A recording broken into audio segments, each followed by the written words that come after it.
Hi every one, welcome to apps மில்டர். நம்ம சேனலில் வழங்கக்கூடிய அனைத்து கடனுமே வந்து பார்த்தீங்க அப்படின்னா ஒரு எஜுகேஷன் பர்பஸ்க்காக மட்டும்தான். சரிங்களா? நம்ம இங்கே எந்த ஒரு பைசல் ரெக்கமெண்டேஷனும் வழங்குவதில்லை.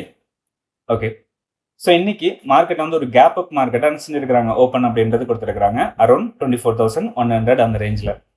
ஒரு கேப் அப்பாக இருந்தாலுமே மார்க்கெட்டில் என்ன செய்யலைங்க, அந்த டைரக்ஷன் வந்து கண்டினியூ பண்ண முடியல. ஃபுல் அண்ட் ஃபுல் ஒரு சைடுவேஸில் தான் செஞ்சிருக்கு மார்க்கெட் அப்படின்றது இன்னைக்கு ஃபுல்லாக நகர்ந்திருக்கு. ஃபுல்லாகவே நம்மளுக்கு டிகேவை நோக்கி தான் என்ன செஞ்சிருக்கிறாங்க, மார்க்கெட்டை வந்து கொண்டு போயிருக்கிறாங்க. நல்ல ப்ராஃபிட்ல யார் இருக்கிறாங்கன்னு பார்த்தீங்கன்னா செல்லர்ஸ் தான் இருக்கிறாங்க. ஓகேங்களா? ஸோ இதில் நம்ம ப்ரீவியஸ் டே க்ளோசிங் அடிப்படையில் எடுத்தது சிந்தட்டிக் ஃபியூச்சரா 24,036 அந்த ரேஞ்சு அப்படின்றது நம்ம எடுத்திருந்தோம். ஸோ மார்க்கெட் அதுக்கு மேலே இருந்தால் அப் ட்ரெண்ட் ஆகவும் அதுக்கு கீழே இருந்தால் டவுன் ட்ரெண்ட் ஆகவும் இருக்கிறதுக்கான வாய்ப்புகள் இருக்கும் பார்த்துருக்கோம். ஸோ இதில் R1 நோக்கி தான் என்ன செஞ்சிருக்கிறாங்க மார்க்கெட் அப்படின்றது போயிருக்கிறாங்க. காலையில் நம்மளுக்கு ஓப்பன் ஆகிட்டு R1 அப்படின்ற லெவலில் தான் நம்மளுக்கு மார்க்கெட் அப்படின்றது நிற்குது.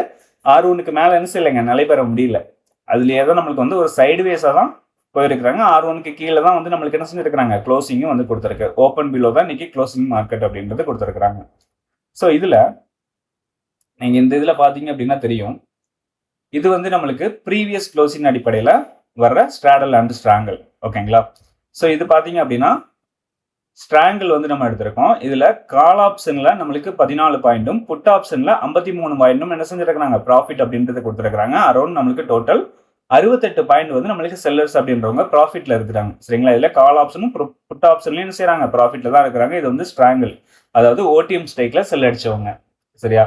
அதே இது நம்மளுக்கு ஏடிஎம் ஸ்ட்ரைக்ல செல் அடிச்சவங்க என்ன நிலைமையில இருக்கிறாங்க அப்படின்றதையும் பார்த்துடலாம். ஸ்ட்ராடல்.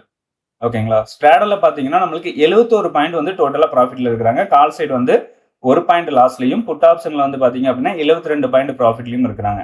ஸோ அப்போ நம்மளுக்கு ஓடிஎம்ல ரெண்டு பக்கமே ப்ராஃபிட்ல இருந்தாங்க.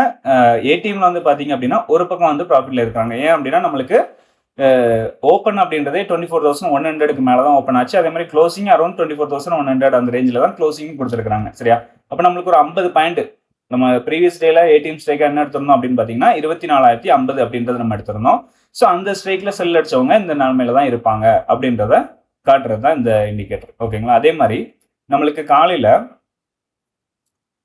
ஓப்பன் ஆனதுக்கு அப்புறமாக, சரியா, 24,100 அப்படின்றது ஏடிஎம் ஸ்ட்ரைக்கா வந்து கிடைச்சது. அதாவது 920 ஸ்டாடலை பேஸ் பண்ணி. ஸோ அவங்க எப்படி இருக்கிறாங்க அப்படின்றத பார்த்துருவோம். ஸோ அதுலேயும் வந்து பார்த்தீங்க அப்படின்னா நம்மளுக்கு ஸ்ட்ராடல்லே நம்மளுக்கு கால் ஆப்ஷன்லேயும் வந்து 31 பாயிண்ட் ப்ராஃபிட் அப்படின்றது கொடுத்துருக்கு. புட் ஆப்ஷன்ல 19 பாயிண்ட் ப்ராஃபிட் அப்படின்றது கொடுத்து டோட்டல் நம்மளுக்கு 50 பாயிண்ட் வந்து செய்யறாங்க, ப்ராஃபிட்ல தான் வந்து இருக்கிறாங்க செல்லர்ஸ். அதாவது நம்மளுக்கு 920 பேஸ் பண்ணி செல் அடிச்சவங்க. ஓகேங்களா? 920 ஸ்ட்ராடல் சொல்லுவோம் இல்லையா? ஸோ அதை பேஸ் பண்ணி செல் அடிச்சவங்க ப்ராஃபிட்ல தான் இருக்கிறாங்க. அதே மாதிரி ஸ்ட்ராங்கில் வந்து பார்த்தாலுமே ஸ்ட்ராங்கில் அதே மாதிரி தான் புட் ஆப்ஷன்ல 14 பாயிண்ட்டும் கால் ஆப்ஷன்ல 25 பாயிண்ட்டும் டோட்டல் நம்மளுக்கு 40 பாயிண்ட் வரைக்கும் என்ன செஞ்சிருக்காங்க, ப்ராஃபிட்ல தான் இருக்கிறாங்க. இது வந்து ஓடிஎம் ஸ்ட்ரைக். ஸ்ட்ராங்கிள் அப்படின்றது நம்ம ஓடிஎம் ஸ்ட்ரைக் தான் வந்து மீன் பண்றோம். சரிங்களா? ஐடிஎம் கிடையாது, ஓடிஎம். அதை ஞாபகத்தில் வச்சுக்கோங்க. ஏன்னா ஓடிஎம்ல தான் நம்மளுக்கு என்ன செய்யும், டைம் வேல்யூ மட்டும் இருக்கும். அதனால ஓடிஎம் தான் மேக்ஸிமம் என்ன பண்ணுவாங்க அப்படின்னா செல்லிங் அப்படின்றது பண்ணுவாங்க. ஓடிஎம்ல பண்ணுவாங்க, இல்லைன்னா ஏடிஎம்ல பண்ணுவாங்க. ஓகேங்களா? அதிகமாக நடக்கிறது. ஐடிஎம்ல பண்ண மாட்டாங்கன்னு சொல்லலை. ஓடிஎம் அண்ட் ஏடிஎம்ல தான் அதிகமாக வந்து என்ன நடக்கும், செல்லிங் அப்படின்றது வந்து நடக்கும். சரிங்களா? ஏன்னா அதில் வந்துட்டு தான் நம்மளுக்கு என்ன செய்யுதுங்க, டைம் வேல்யூ மட்டும் இருக்குது. அதிகமான டைம் வேல்யூ எதில் இருக்கும்னு பார்த்தீங்கன்னா நம்மளுக்கு ஏடிஎம் ஸ்ட்ரைக்ல வந்து அதிகமான டைம் வேல்யூ அப்படின்றது வந்து இருக்கும். ஸோ அதனால தான் நம்மளுக்கு ஸ்ட்ராடல் வந்து அதிகமாக பில்டு பண்ணுவாங்க. சரியா? ஓகே. ஸோ அதே மாதிரி தான் இன்னைக்கு ஆப்ஷன்ல நம்ம என்ன எடுத்திருந்தோம் அப்படின்னா 24,100 அப்படின்றத எடுத்திருந்தோம். அதான் நம்மளுக்கு ஏடிஎம் ஸ்ட்ரைக்காகவும் இருந்தது. சரிங்களா? ஸோ இதில் ஏடிஎம் ஸ்ட்ரைக் டூ நம்மளுக்கு ஒரு 50 பாயிண்ட் ஐடிஎம் ஸ்ட்ரைக்காக தான் இருக்கிறாங்களே தவிர அதுக்கு மேலே வந்து போக முடியல. எந்த ஆப்ஷனுமே வந்து என்ன செய்யல, அதுக்கு மேலே வந்து போக முடியல. ஒரு ஏடிஎம் டூ 50 பாயிண்ட் ஐடிஎம் ஆயிருக்கு. ஸோ அங்கேருந்து நம்மளுக்கு ரிவர்சல் கொடுத்துருக்காங்க. அகைன் நம்மளுக்கு 50 பாயிண்ட் ஐடிஎம் ஆயிருக்கிறாங்க. இது வந்து நம்மளுக்கு டிகே மோட்ல போயிடுச்சு. இது நான் அவங்களே காட்டினா தெரியும்னு நினைக்கிறேன். இப்போ நம்மளுக்கு 24,100 கால் ஆப்ஷன் அப்படின்றது 50 பாயிண்ட் ஐடிஎம் ஆகணும் அப்படின்னா யாரை மீட் பண்ணணும்னு பார்த்தீங்கன்னா 24,200 புட் ஆப்ஷனை வந்து மீட் பண்ணியிருக்கணும். 24,200 புட் ஆப்ஷனை மீட் பண்ணாங்க அப்படின்னா இந்த ஆப்ஷன் வந்து 50 பாயிண்ட் ஐடிஎம் ஆயிருக்கு அப்படின்னு அர்த்தம். சரிங்களா? இதில் பார்த்தா தெரியும், காலையில் நம்மளுக்கு ஏடிஎம்ல இருந்து என்ன பண்றாங்க, 50 பாயிண்ட் ஐடிஎம் நோக்கி போறாங்க. பட் ஆனால் என்ன செய்ய முடியலைங்க, டாமினேட் பண்ண முடியலைங்க. கால் ஆப்ஷனால என்ன செய்ய முடியல, டாமினேட் பண்ண முடியல. அங்கேருந்து அகைன் நம்மளுக்கு ரிவர்சல் வராங்க. ரிவர்சல் எங்க வரைக்கும் வந்திருக்காங்கன்னு பார்த்தீங்கன்னா 78 அப்படின்ற லெவல்ஸ் வரைக்கும் வந்திருக்காங்க. இங்கேருந்து ரெண்டாவது நம்மளுக்கு ரிவர்சல் ஆகி 50 பாயிண்ட் ஐடிஎம் ஆயிருக்காங்க. சரியா, இது மீட்டிங் காலையில் எங்க நடந்திருக்குன்னு பார்த்தீங்க அப்படின்னா கரெக்டாக 103 அந்த ரேஞ்சில் வந்து நடந்திருக்கு.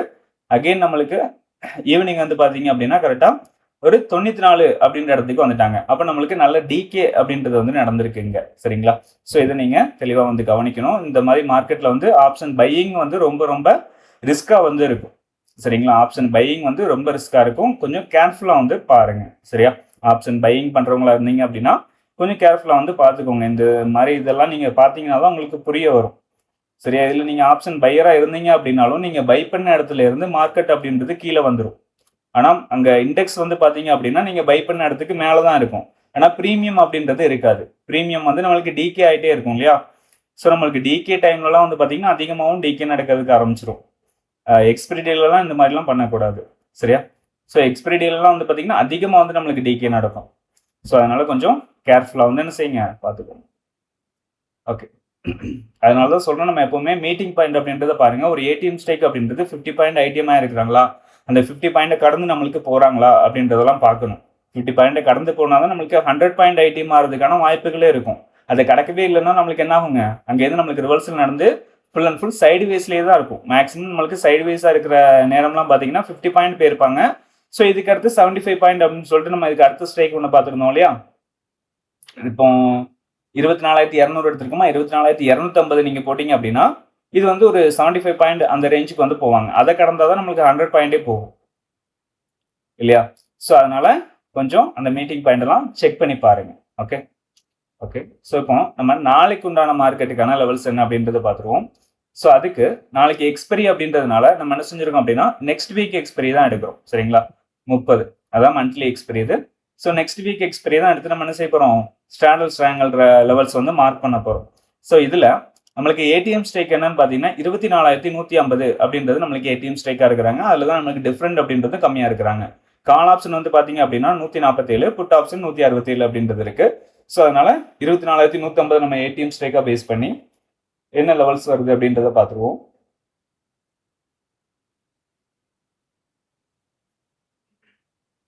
ஓகே, ஸோ இதில் பார்த்தீங்க அப்படின்னா நம்மளுக்கு சிந்தட்டிக் ஃபியூச்சர் லெவலா 24,130 அப்படின்ற லெவல்ஸ் வந்து இருக்கு. R1 24,297, R2 24,353, S1 23,983, S2 23,928 அப்படின்ற லெவல்ஸ் வந்து இருக்கு. சரிங்களா, நம்ம எப்பவுமே சொல்றது தான் R1க்கு மேலேயோ S1க்கு கீழே மார்க்கெட் ஓப்பன் ஆச்சு அப்படின்னா நம்ம 920 ஸ்டாண்டர்ட்ல பேஸ் பண்ணி என்ன செய்யணுங்க, லெவல்ஸ் அப்படின்றத மாத்திக்கணும். சரியா, ஓகே. ஸோ அதே மாதிரி ஆப்ஷன் பிரீமியத்தில் பார்த்துக்கலாம் என்ன லெவல்ஸ் இருக்கு அப்படின்னு சொல்லிட்டு.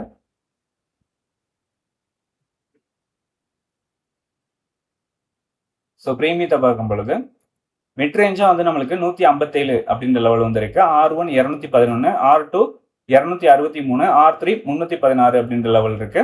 S1 112, S2 84, S3 56 அப்படின்ற லெவல்ஸ் வந்து இருக்கு. சரிங்களா, நம்மளுக்கு வந்து கேப் அப் கேப் டவுன் ஆனாலும் நம்மளுக்கு ஆப்ஷன் பிரீமியத்தில் லெவல்ஸ் அப்படின்றது மாறாது, இண்டெக்ஸில் மட்டும்தான் மாறும். சரிங்களா, நம்மளுக்கு மார்க்கெட் ஓப்பன் ஆனதுக்கு அப்புறமா நேர்பை, அதாவது first 5 minute candle closing base பண்ணி நேர்பை ஏடிஎம் ஸ்டேக்ல என்ன செய்ய முடியும், நம்ம இந்த லெவல்ஸை வந்து யூஸ் பண்ணிக்க முடியும். ஓகே, ஸோ நம்ம வீடியோ பிடிச்சிருக்குன்னு நினைக்கிறேன். வீடியோ பிடிச்சிருந்தா லைக் பண்ணுங்க, ஷேர் பண்ணுங்க, கமெண்ட் பண்ணுங்க. நம்ம சேனல் இன்னும் சப்ஸ்கிரைப் பண்ணாமல் இருந்தீங்கன்னா மறக்காம சப்ஸ்கிரைப் பண்ணிட்டு பெல் ஐக்கானை கிளிக் பண்ணிக்கோங்க. நம்ம அடுத்த வீடியோவில் சந்திக்கலாம். பாய்.